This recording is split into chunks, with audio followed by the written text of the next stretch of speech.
Hello everyone. आज मैं आपको बताऊंगा सब्स्टिट्यूशन मेथड इंटीग्रेशन में हम कैसे अप्रोच करें। ये बहुत इंपॉर्टेंट टॉपिक है इंटीग्रेशन में, क्योंकि अगर आपको सब्स्टिट्यूशन मेथड नहीं आता तो आप इंटीग्रेशन के क्वेश्चंस बनाने में प्रॉब्लम फेस करोगे। आप इसको कैसे हम आगे लेके चले। सब्स्टिट्यूशन मेथड में हमें प्रिडिक्ट करना पड़ता है कि हम किसको सब्स्टिट्यूट करें।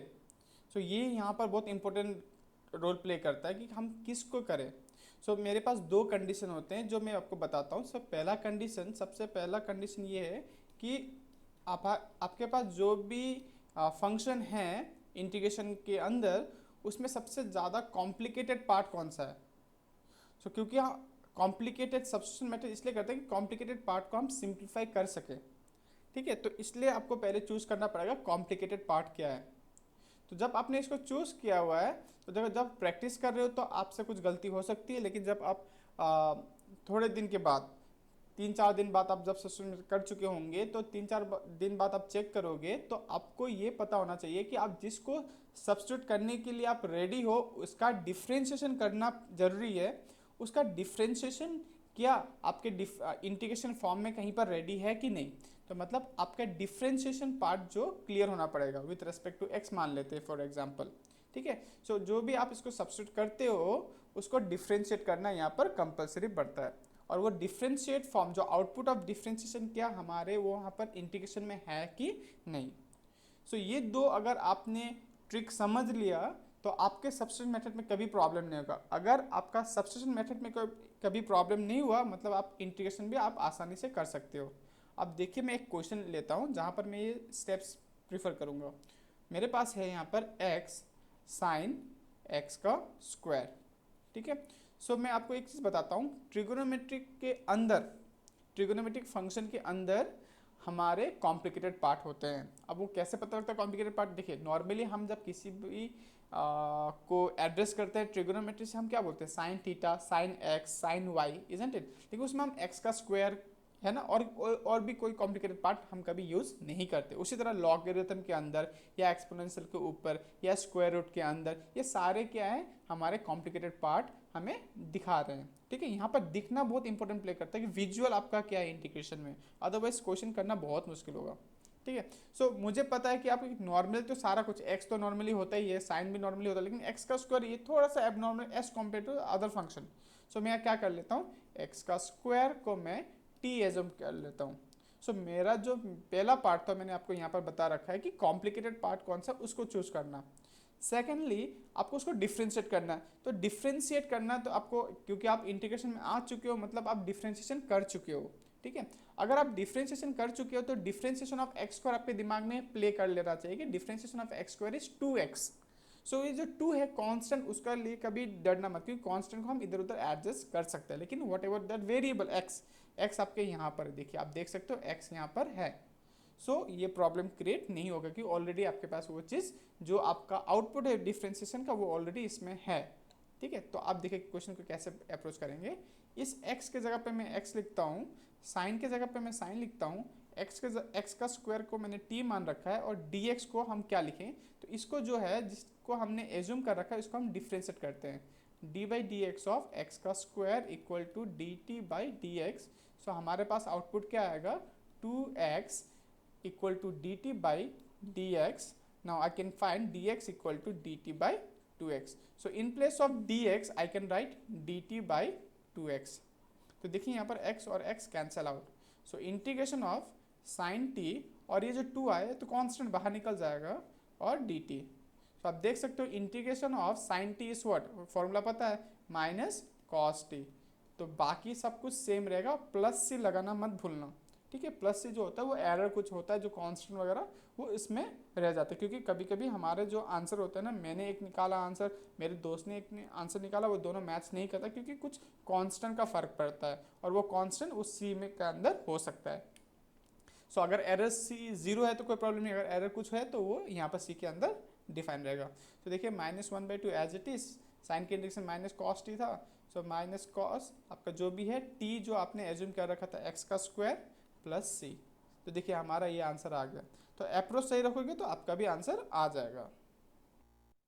और एक क्वेश्चन लेके हम समझते हैं कि हम इंटीग्रेशन कैसे करेंगे सब्स्टिट्यूशन मेथड में। तो और एक क्वेश्चन में लेता हूँ, integration of x cube tan inverse x to the power 4 by 1 plus x to the power 8 dx। So हमारा पहला स्टेप होता था कि हम कॉम्प्लिकेशन पार्ट जो होता है उसको कैसे प्रिडिक्ट करें। सो नॉर्मली कॉम्प्लिकेशन पार्ट जो होते हैं वो किसी इनवर्स ट्रिग्नोमेट्रिक फंक्शन के अंदर या ट्रिग्नोमेट्रिक फंक्शन के अंदर या लॉगरिथम के अंदर जो मैंने बोल रखा है, तो नॉर्मली हम एक्स टू पावर 4 को मान लेते हैं। तो मैंने बोल रखा है जिसको आप सब्स्टिट्यूट करना रेडी रहते हो, कॉम्प्लिकेटेड पार्ट को लेते हो, उसका डिफ्रेंशिएशन दिमाग में होना चाहिए। मतलब अगर आप एक्स टू पावर 4 को डिफ्रेंशिएट करते हो तो 4x क्यूब, मतलब x का क्यूब, 4 तो कॉन्स्टेंट उसका कोई टेंशन है नहीं, एक्स क्यूब यहाँ पर है तो काम तो हो रहा है। लेकिन what about this 1 plus x to the power 8, इसके लिए तो हमें कुछ करना पड़ेगा। सो मेरे पास एक दिमाग में जब फॉर्मूला होगा डिफ्रेंशिएशन का, differentiation of tan inverse x, ये जब आपके पास फॉर्मूला होगा तो आप इसको अप्लाई कर पाओगे। देखो यहाँ पर x है तो यहाँ पर x का स्क्वायर, मतलब यहाँ पर क्या हो रहा है आपका स्क्वायर हो जाता है, मतलब x टू द पावर 4 तो उसका स्क्वायर क्या होगा x टू द पावर 8। मतलब मुझे बस x टू द पावर 4 नहीं, मुझे tan इनवर्स पूरा लेना पड़ेगा तभी ये मैं कर पाऊंगा। तो आप यहाँ भी देख सकते हो कि आप इंटीग्रेशन में अगर आते हो without the knowledge of differentiation तो मतलब आप गलत कर रहे हो। ठीक है, आप 2-3 दिन बाद स्टार्ट करो लेकिन डिफ्रेंशिएशन करने के बाद ही करना, नहीं तो अदरवाइज आपको कोई फ़ायदा होगा नहीं। बस आपका क्या हो सिलेबस आगे जाते रहेगा लेकिन आपको कोई फ़ायदा होगा नहीं। सो मैं यहाँ पर मान लेता हूँ tan inverse x to the power 4 को मैं t मान चुका हूँ ना। इसको मैं डिफ्रेंशिएट करूँगा d by D x of tan inverse x to the power 4 equal to dt by D X. So tan inverse का differentiation 1 by 1 plus x to the power 4 है तो यहाँ पर 8 हो जाएगा, क्योंकि मैंने बोला था यहाँ पर स्क्वायर हो जाता है। फिर आपका क्योंकि चेन रूल यहाँ पर x है, यहाँ पर x टू द पावर 4 है तो इसका मैं चेन रूल अप्लाई करना पड़ेगा, d by D x of x to the power 4 equal to D T by D x. तो आप देख सकते हो जैसे वहाँ पर चेन रूल बहुत इंपॉर्टेंट प्ले करता था डिफ्रेंशिएशन में, यहाँ पर सब्स्टिट्यूशन मेथड बहुत इंपॉर्टेंट प्ले करेगा आगे आप जब इंटीग्रेशन पढ़ोगे। तो यहाँ पर आप डिफ्रेंशिएट करोगे तो 4x का cube by 1 plus x to the power 8 equal to D T by D x. तो क्रॉस मल्टीप्लाई करके बस आप डी एक्स का वैल्यू निकालना है यहाँ पर। सो ये हो जाएगा 1 plus x to the power 8 d T by 4x का क्यूब। तो जहाँ पर आपका dx का वैल्यू आ जाता है तो आपको वापस इंटीग्रेशन वाले फॉर्म जो इक्वेशन दे रखा है मैं वहाँ पर जाना है जो यहाँ पर है आपके पास। ठीक है, तो इसको आपको लिखना है, बस सब्स्टिट्यूट किए हुए को चेंज कर देना है। सो इंटीग्रेशन एक्स क्यूब की जगह पे एक्स क्यूब, फिर tan इनवर्स को आपने t मान रखा है, मतलब tan inverse x to the power 4 को t मान रखा है, और यहाँ पर जो dx है dx की जगह पे 1 plus x to the power 8 by 4x cube और dt। तो dx की जगह पे मैंने ये रिप्लेस कर दिया, divided by 1 plus x to the power 8 था। सो आप देख सकते हो यहाँ पर कुछ कैंसिल आउट हो जाएगा, है ना, और x का क्यूब और यहाँ पर भी x का क्यूब कैंसिल आउट। सो ये जो 1/4 है बाहर निकल जाएगा क्योंकि कांस्टेंट है, और इंटीग्रेशन ऑफ t dt। तो आप देख सकते हो 1/4 t का इंटीग्रेशन t का स्क्वायर बाई 2 प्लस c। सो ये जो प्लस c लगाना मत भूलना डिफाइनाइट इनडिफाइनाइट इंटीग्रेशन में स्पेशली। ठीक है, सो 1/4 इंटू 2 यहाँ पर है जो 1/8 हो जाएगा ये, और t क्या था तो t आपका था tan inverse x to the power 4 उसका आपका यहाँ पर स्क्वायर प्लस c। सो ये x टू द पावर 4 को मैं ब्रैकेट में लिख लेता हूँ। तो देखिए आपका आंसर आ गया। तो यहीं पर ही आप देख सकते हो कि दो ही चीज़ होते हैं, कॉम्प्लिकेटेड पार्ट और उसका डिफ्रेंशिएशन। अगर ये दो चीज़ आप प्रिडिक्ट कर पाते हो तो मैं बताता हूँ आपको सब्स्टिट्यूशन मेथड में प्रॉब्लम नहीं होगा। ठीक है, और उसके बाद आपको और एक चीज़ प्री नॉलेज क्या चाहिए, डिफ्रेंशिएशन का। अगर डिफ्रेंशिएशन का फॉर्मूला अगर आपके दिमाग में नहीं है तो आप अप्रोच फिर नहीं कर पाओगे। तो जब आपके पास हथियार ही नहीं होंगे, मतलब कुछ टूल्स होंगे नहीं, तो आप कैसे अप्रोच करोगे, इजंट इट। ठीक है, तो आपको मैं और एक क्वेश्चन हेल्प करता हूँ सब्स्टिट्यूशन मेथड में होता क्या है। ठीक है, सो मैं और एक क्वेश्चन ले रहा हूँ आपके लिए, ये देख सकते हो, integration of 1 by x bracket में log x to the power m dx। ठीक है, सो यहाँ पर आपको क्वेश्चन में मेंशन भी होगा कि x is not equal to 0, है ना। x इक्वल टू 0 क्यों नहीं किया, अगर आपके यहाँ पर x इक्वल टू 0 होता तो वो अनडिफाइन हो जाता है। सो ये चीज़ तो यहाँ पर होते हैं मेंशन, इसको हमें ध्यान नहीं देना है, इसका कोई फ़र्क पड़ता नहीं हमें। ठीक है, सो हमें मेन है इंटीग्रेशन के अंदर क्या फंक्शन है, कॉम्प्लिकेटेड पार्ट क्या है।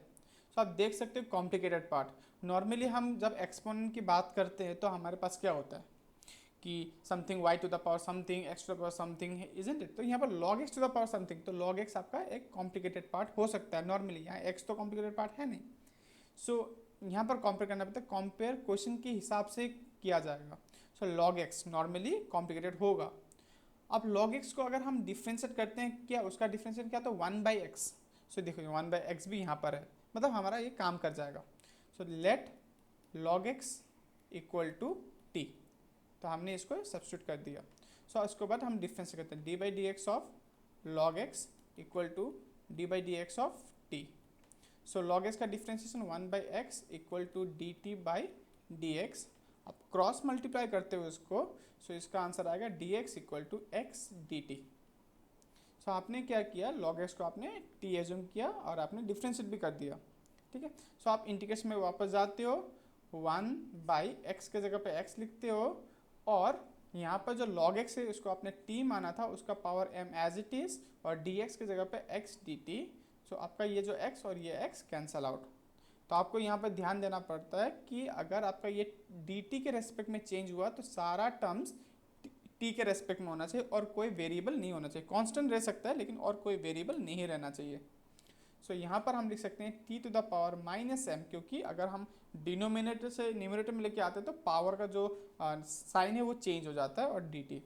तो जैसे हमें फॉर्मूला पता है integration of t to the power n, तो क्या हो जाता है t to the power n+1/n+1, मतलब पावर ऐड हो जाता है +1। So t to the power -m+1 by same जो यहाँ पर लिखा हुआ वो यहाँ पर रिफ्लेक्ट हो जाता है +c। सो अब t क्या था उसको वापस डाल दीजिए, t को हमने log x माना था, और -m+1 को हम 1 - m लिख सकते हैं, क्योंकि पहले कभी भी नेगेटिव रखते नहीं हम नॉर्मली, +c। देखिए कितने इजीली आ जाएगा। सो ये सब्स्टिट्यूशन मेथड का ट्रिक है। तो अगर आपको समझ आता है तो क्लियर, अगर समझ नहीं आता है तो प्रॉब्लम क्रिएट होगा। और समझ आने के लिए सबसे पहला स्टेप है कॉम्प्लिकेटेड पार्ट पता कीजिए, कॉम्प्लिकेटेड पार्ट समझ आ रहा है कौन सा है तो इसको डिफ्रेंशिएट कीजिए माइंड में। अगर आपका डिफ्रेंशिएट फॉर्म करने के बाद कुछ कॉम्प्लिकेशन हट जाता है, दैट मीन्स आपका अप्रोच सही जा रहा है।